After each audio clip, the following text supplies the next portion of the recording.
best to get these on YouTube afterwards so that if you have to step out, you can always revisit it or share with anyone who wasn't able to make it this morning. So today, the setup of the Coffee with the Counselors, if anyone hasn't attended before, we typically go over a little bit of information at the beginning and then really open it up to Q&A and have kind of a more casual discussion than a usual counselor presentation. Christine, are you all set? I think I'm good. Can you hear me? Okay, excellent. Yeah, do you want to introduce yourself? Hi, I'm Christine Avila. I am one of the counselors. I cover students with last names A through CE. Perfect. Excellent. So yes, finals week is just around the corner. If your has been anything like us, this days are long, but the time is short. So it's flown by. In thinking about what finals week looks like, we just kind of wanted to go over the schedule first because we know it is different than every other schedule, right, than our AB block schedule that we typically have. Especially because the one thing that we find students typically aren't aware of is especially the first day of finals week, which starts next Friday, the 15th. And that day is the finals day for B period. So students that have that 7th class after the end of the school day. And because it's the B period final, everybody else who doesn't have a B period is done at school at 1:45 that day. So just a little bit early to give those students with that B period the chance to have a 2-hour final just like everyone else. So that kicks off finals week next Friday, the 15th. After that, the last day, the finals week, Monday, Tuesday, Wednesday of the following week, students have 2 finals each day, which is a shortened school day. So it's 2 hours for the first final, a break, and then 2 hours for the second final. So that whole week, students will be done at 12:45. Students might be done even earlier if they're an upperclassman and don't have a 5th or 6th period. But generally speaking, our students are getting out at 12:45 the whole week of finals. So that's just a little overview of the schedule. And please feel free to put any questions you have in the chat, or with a group this size, you could definitely unmute as well to ask any questions. Yeah, so just thinking a little bit about, actually, one thing that would be helpful, if you could put in the chat what grade level your student or students are, that way we can get a sense of who we have with us today. Obviously, people who maybe it's their freshman, it's a first time going through this, it's going to be a little different than a senior. So the B period final will start at 150. 140. Oh, so that must be the end of passing period. So that means, yeah, I think this was supposed to be 135. My apologies. Yeah, so it looks like 1st through 6th is going to end at 135. B period will start at 140 and end at 3:40. I think I fat fingered that one. Sorry, friends. All right, so we have people kind of all over. We have some underclassmen, some upperclassmen. Yeah, so what we are wanting to share with you today, and Christine, feel free to jump in, is this is a resource that went out to students of all grade levels at the end of last week, just to help them prepare for finals. I don't think it's exclusive to freshmen, that maybe students are still trying to figure out how to prepare for finals. We hear all the time like, oh, I just kind of look over my notes, or they do the best they can, versus really going into finals week with an intentional plan. So this is something that we sent out to help them think about this early. Time is going to be their friend here if they start thinking about these things now versus having that realization of, oh shoot, it's finals week starting next week, and trying to rush through to get everything figured out. So the goal with this would be for students to look at their standing in the class and then to be asking their teachers what their finals will be like. Obviously preparing for a multiple choice test versus the thing where you're writing essay responses, or maybe a class doesn't even have a traditional final. Maybe it's a just like any other chapter test versus a cumulative test, or something like a project or an essay. So many different options of what this could look like, that having a sense of what they're going to prepare for is going to be really helpful. That way this is also, yes, good question. I see a question, is this on the counselor website? It is on our website as well, and I can show you where that is, or maybe Christine can put a link in the chat. Yep. The best way to get to it, if you're on our counseling website, which is also linked on the Cal High website, or if you Google Cal High Counseling, it'll take you there. Under academic, we do have a link called Finals Prep, which is where this can be found. So this is the first page of the document. The second page of the document is kind of ideas for how students can study, which we'll get more into in a bit. But then the goal would be to fill out a calendar to help them kind of backwards plan, starting with putting what finals they have on what days, and then filling in what they need to do to prepare up to that. And we really encourage students to be specific. Christine, what would you say is the thing that you hear when you ask a student, like, oh, how do you study for tests? I hear a lot of I study the day before, or we did enough review in class, but sometimes it doesn't necessarily go over, some struggle points that the student may have, including like in math, they might just go over all of the concepts that are going to be covered in the test rather than actually doing example problems. So going over, some old homework, going over past tests, if those are provided to the students, could be really helpful in, and doing those earlier on. So starting maybe this week in comparison to the day before the final. Yeah. So the thing we talk a lot about is active study strategies. One of my coworkers, her kind of refrain is, if you're not studying with a pencil in your hand, then that's not really studying. Because of a lot of our students just say like they're looking over their notes and just trying to absorb information versus really doing things to engage with it, which research has found that it's a lot more effective when you're doing those things to really interact with the material.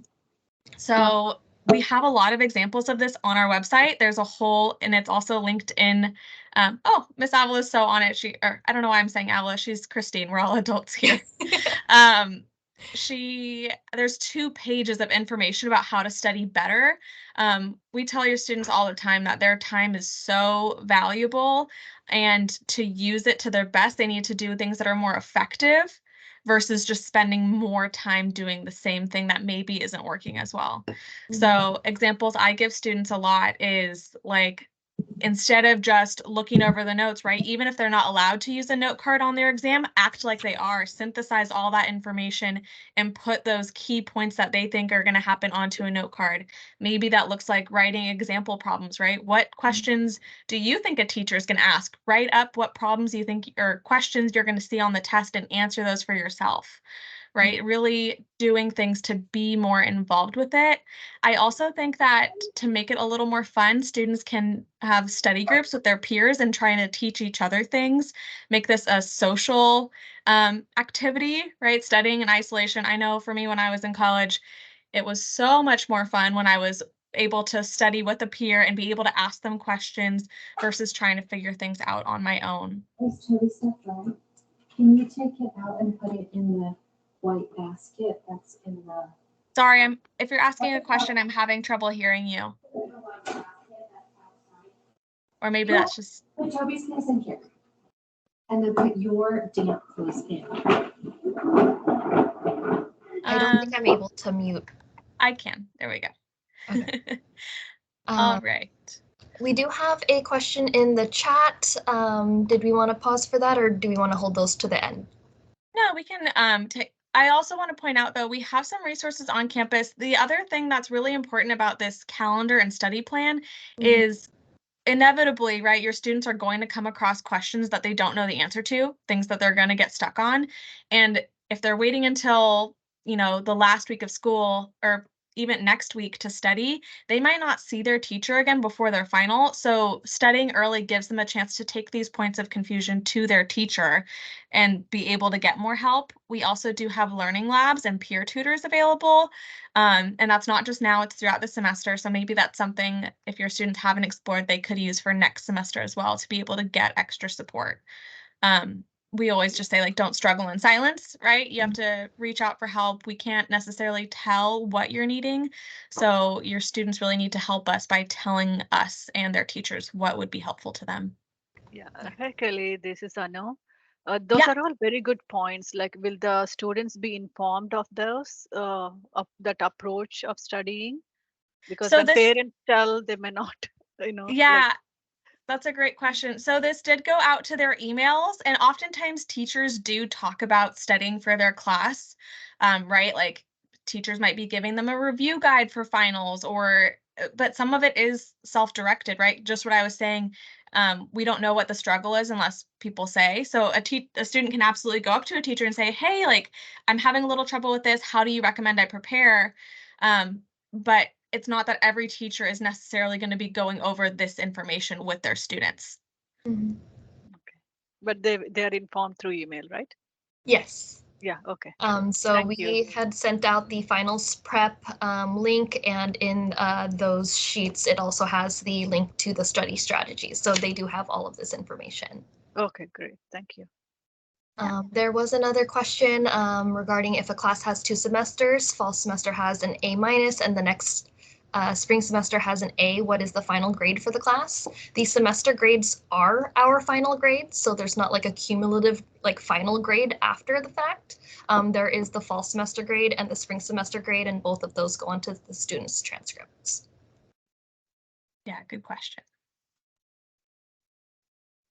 Okay. Okay. Did we have another slide after this? Sorry. No, we just had the Q&A slide after this. I think just if we were thinking about how you all as parents can really help your students, it's making sure that they're working on some sort of plan and getting these questions early, right? So it's not too late for them to figure out what their finals are. I think a lot of teachers are kind of something they talk about this week of like, hey, finals is coming up. And it is possible that there isn't a final for the class. I know that can come as a surprise to some people and make it feel like, are you missing something? Or is that really what's happening? But it is possible that students will be like, no, we don't have a final. Yeah. Which is just lucky for them. Okay. Yeah, and then like I said, if you want to have any questions in the chat, whether it's about finals week or, other things on your mind, please let us know.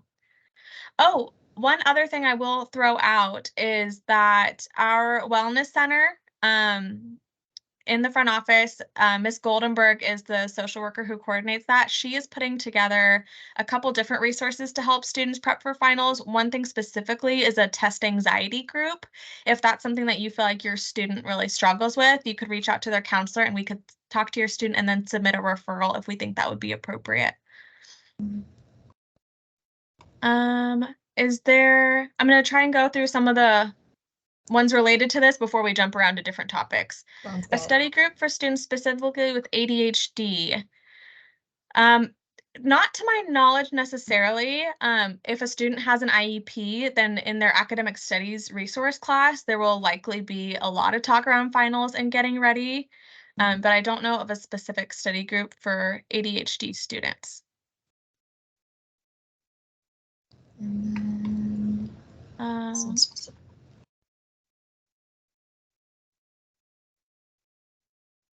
For 504 students, 504 students are general education students. So again, there's not something specific, but however, if they're wanting to talk to a counselor about getting ready for finals week, they can absolutely reach out to their counselor and we'll set up some time with them. And that goes for any student, right? Our drop-in hours are before school, after school break and lunch. So they could absolutely come by and say, hey, like this is what I'm thinking so far, and talk to us about what their challenge is and we'll help them work through it. Okay, grades. So personally, if your student feels like a grade book isn't updated, I would have the student try to communicate with the teacher first and just politely ask, hey, I'm getting ready for finals. I want a better idea of where I stand. When do you think that your grade book might reflect that? If there are any questions or concerns there. All right. Are students able to take the foreign language at a community college? Yes. Yes, they are. Okay. Is there a difference in taking art over the Sorry, summer? I'm driving. I can't. I don't have any question. Thank you. Thank you. Okay. Is there a difference in taking So art? I quit. Thank you. See you. Okay, thank you. Is there a difference in taking art over the summer with an online program versus taking it in school? Do students prefer doing in school? Generally, colleges do give us the feedback that when there is a chance to take a class at school, that's what they prefer. It's a better reflection on what the college experience will be like. So that's really what they're wanting to see. Obviously, there sometimes are extenuating circumstances where maybe a student doesn't have room in their schedule to do that. And that's really when you would explore those options. But by far, for the most part, you should be taking things at school whenever possible. The other reason why a student might would be if it's a very specific art class that we don't offer here. Then, you know, some of our outside programs might have something that is very specific to their interests and could be a better option. So that is another reason why some students might be going off. Will the study material cover for preparing exam or kids need to do more research? So I'm going to answer the question I think is being asked, and please let me know if I'm misinterpreting it. So the teachers will not necessarily be giving a study guide. They might say, we're covering these chapters, it's a cumulative exam, we're going over everything that we've learned this year. The students wouldn't need to do any additional research on the topic beyond what was talked about in class. But it is possible that the material covered in class will all be fair game on those final exams. And again, that's why I stressed the importance at the beginning of this of asking the teacher, you know, what subjects or what sections are being covered, because some teachers do a cumulative exam, others don't at all, and it just depends on the class.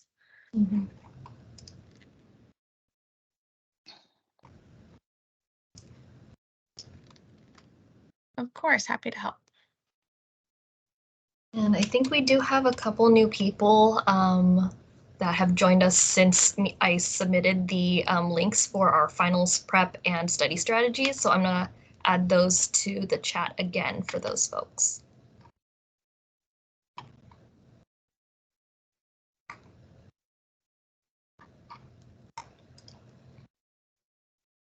Yeah, I think I'm trying to think of what else. If I had time to have these conversations with all students, what would I like to tell them? And part of what I would want to say is that during finals week, I think that students are really tempted to stay up late and cram.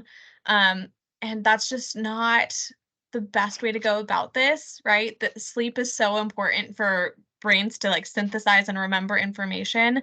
So really encourage your students to have self-care still, take breaks as needed, switch up what they're studying, right? Studying one thing for 4 to 5 hours at a time isn't as effective as saying maybe like an hour of this, a short break, and then an hour of that, and varying the material.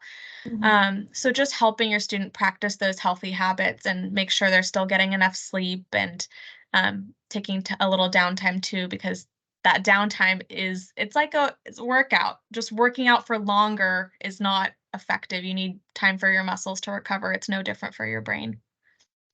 And what's worked for some of my students is kind of like calendar blocking. So if they use, you know, either a physical planner or if they utilize their like Google Calendar, but like kind of setting aside a time for like from 8 to 9, I'm going to be working on this specific subject, give themselves a little break, and then maybe from like 9:30 to 10:30, work on another subject. That way there's also a mental end time, which can help them kind of get through the process of studying and allow themselves to focus, knowing that there is an end time.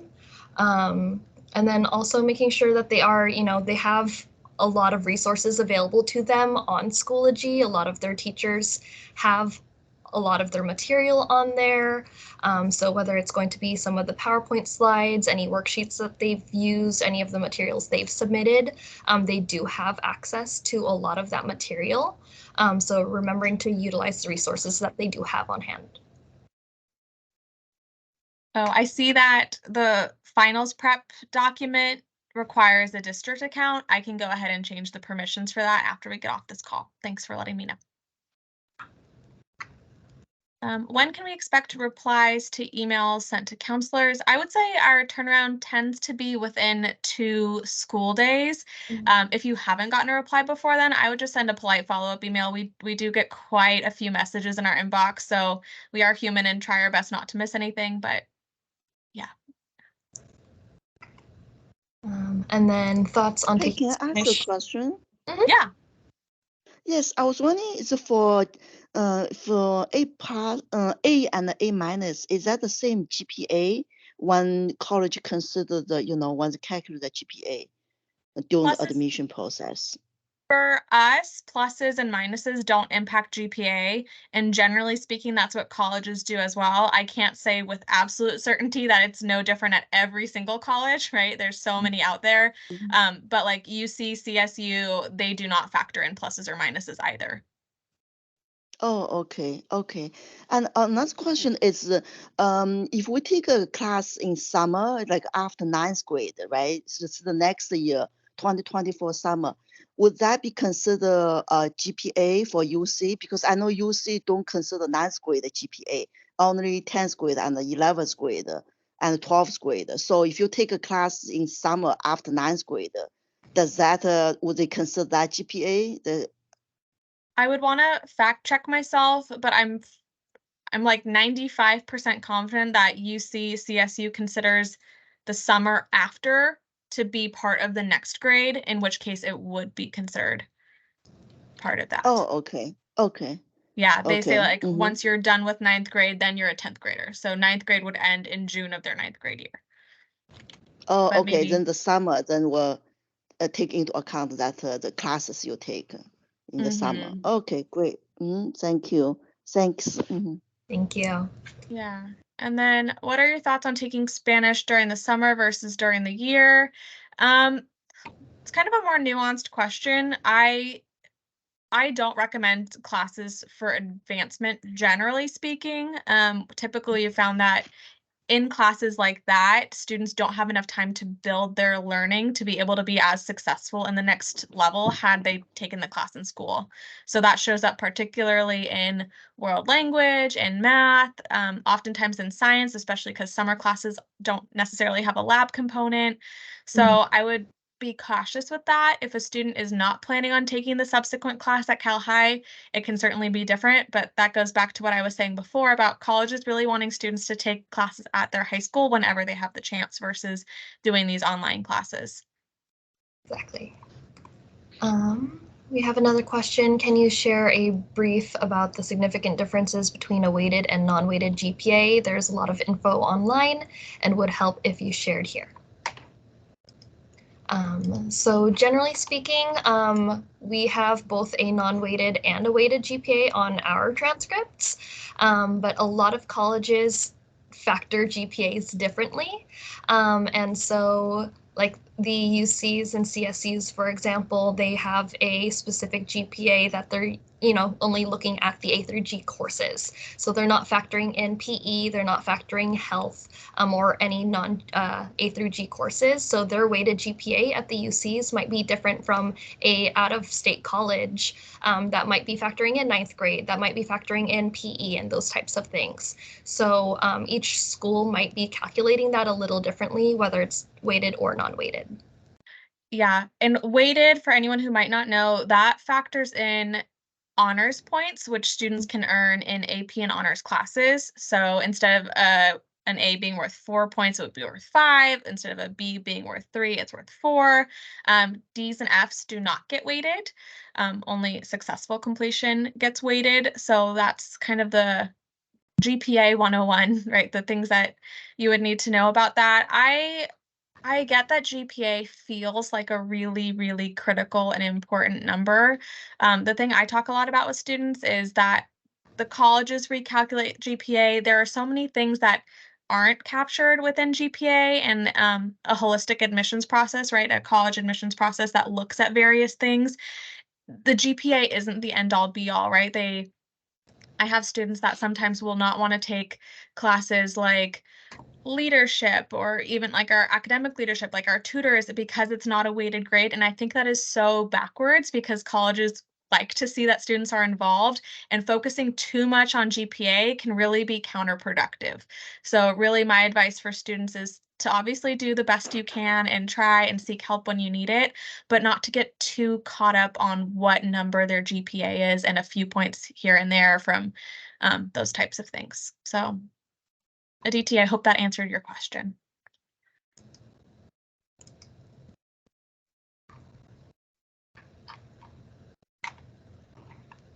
Okay.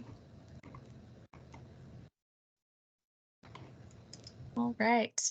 I think the chat is slowing down a little bit. So yeah, this time, like I said, this is a lot more informal. This isn't us coming in with a specific agenda and to talk your ears off about things. It's to talk about what you're hoping to know. So if you don't have any other questions, we can get logged off here, but we really thank you for your time this morning and a chance for us to share a little bit. For any of the junior parents in the room, we also did, we just saw your juniors last week. We did presentations in the theater to talk to them about Naviance, which is a tool for them to explore options for after high school. Got them started on that. I will say they did such an excellent job staying engaged and on topic and really took it seriously. I think they're in a place where they're understanding they want to know a little bit about what their path forward looks like. So we had a wonderful time with them doing that. So feel free to ask them about what they learned with the counselors last week. All right, we have another question regarding Cal High not ranking students. How will we know whether our kids come under the 9% for confirming UC admissions? Yeah, so that parent is talking about ELC, which stands for eligibility in a local context, which means that students in the top 9% of their high school are guaranteed admission to the UC system. I always want to caveat this because I think it sounds a little different than it is. It's not saying you get to pick which UC you want and you get a spot there. It is saying that that student would have a spot within the UC system. So if they weren't accepted to the UCs they applied to, they would be redirected to other campuses. Generally speaking, our top 9%, they are being admitted to the UC system. So it doesn't make a significant difference for our students. They would find out. We give our students, I think it's spring of their junior years, they'll get a letter from the counseling office asking for permission to share their data with UC. And that means they're somewhere in, a specific number. And then from there, UC will get their data and then they'll indicate our top 9% in the fall. So they would find out after they've applied to UC. But we still do not rank. Students won't find out. The whole district, not just Cal. We do not rank as a policy. Okay, and we have. I was wondering if a student wants to register 7 classes, do they have to register like a biomedical pathway or a specialist pathway, or they can just select 7 classes to take next year? We'll go over that. Yeah, we'll go over that way more in depth in January, February when we do our course selection presentations. But generally speaking, 9th and 10th grade students, they would have to be a part of a specific pathway to have a 7th class. Juniors or seniors could just sign up for one if they wanted. That being said, not very many of our students do that. Oh, okay. So for 10th grade, the student normally cannot take 7 classes? They would have to be part of a specific pathway, and we'll go more in depth in that in February. Oh, okay. All right. Best time to take PSATs? PSATs happen once a year. So some students will do it 10th grade, can be a good time. Other students will wait until 11th grade. I don't necessarily think there is a best time anymore because so many colleges are not using SAT or are optionally using SAT. So for students that are applying places where they know they might need it or they just want to try it to see if it's something that, they might want to have in their back pocket, then it would be either fall of their 10th or 11th grade year. Okay. And then we had a parent who was able to join us for the case study. So glad you were able to make it. So they have more questions regarding how much volunteer hours is recommended and letters of recommendations from teachers.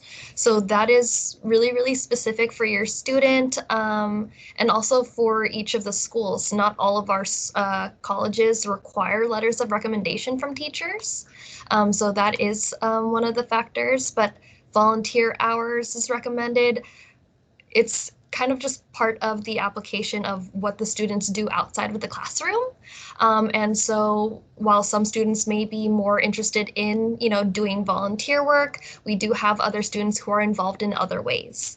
And so whether that's going to be sports or if they're taking care of a sibling at home or if they have a part-time job, those are all extracurriculars outside of their school day that the students are fully engaged in. And colleges want to know that. So it's not necessarily a specific number of volunteer hours. As far as resources for SAT prep, like I said, it's not required anymore. And also we as the public school district can't endorse any specific companies. What I will say is that there is free test prep available to students through Khan Academy. And one nice thing about that is Khan Academy, you can link your College Board or your student's College Board account from their PSAT, and it will give them personalized, tailored prep based on the questions that they were not successful on. So that can be a useful resource if that is a route you're choosing to pursue. I just want to be very clear that I don't want people to stress over SAT.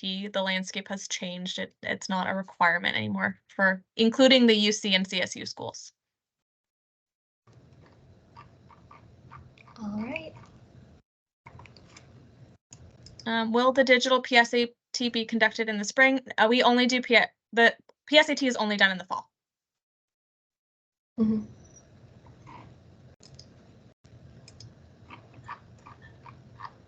All right. Okay. So what is a GPA like?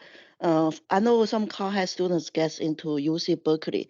Like for those students, what's a typical profile? Like what's the GPA and extracurricular activity they did to make them get accepted into like UCLA or UC Berkeley or outside those top 30 school? I don't like focusing on schools like that just because they are so highly rejective. They have many, many more applicants that apply that are qualified and that Berkeley would love to, and UCLA would love to accept than they have room for. That being said, right, they are challenging themselves. They're doing well in those classes that they're challenging themselves in, and they're finding meaningful ways to be involved in our community, both either at Cal High or outside of school. You can look, I think it can be useful if you are looking at the UC system. They publish their 13 factors for admission and tell students what they're looking for, and as well as looking at the personal insight questions. So it kind of gives you a sense of the type of student that they want to have on those campuses. So there's no formula. Gosh, like things would be a lot straightforward if there was, but they're wanting students who are authentic to themselves and are, investigating what their interests are and finding ways to be not only a good student, but a good community member. And that can look like so many different things. There's not one way to make that happen. Mm-hmm. Okay. And then we have a final question. Do AP courses count as pre-med classes? Not to my knowledge, but I could be incorrect on that. So I'm not sure. So AP classes, for anyone who doesn't know a lot about them, they are classes with the goal of taking an AP exam at the end of the year and doing, earning a 3, 4, or 5. Typically, it can vary. Earning a 3, 4, or 5 on those exams, which is, the highest scores, can earn students college credit. So that's really the goal of those. That being said, if you're thinking about a class where the goal is college credit, students should expect the difficulty level to match that. So it could earn some college credits, and if that's what you mean, then potentially. The college case studies, so that might be something that a lot of the people in this group hadn't heard of because it was specifically for juniors and their families. I'm biased. I think it was a great event, so we're hoping to do that again in the future to be able to open that up to families. So you would get something to your email if that's something that we're doing again. Okay.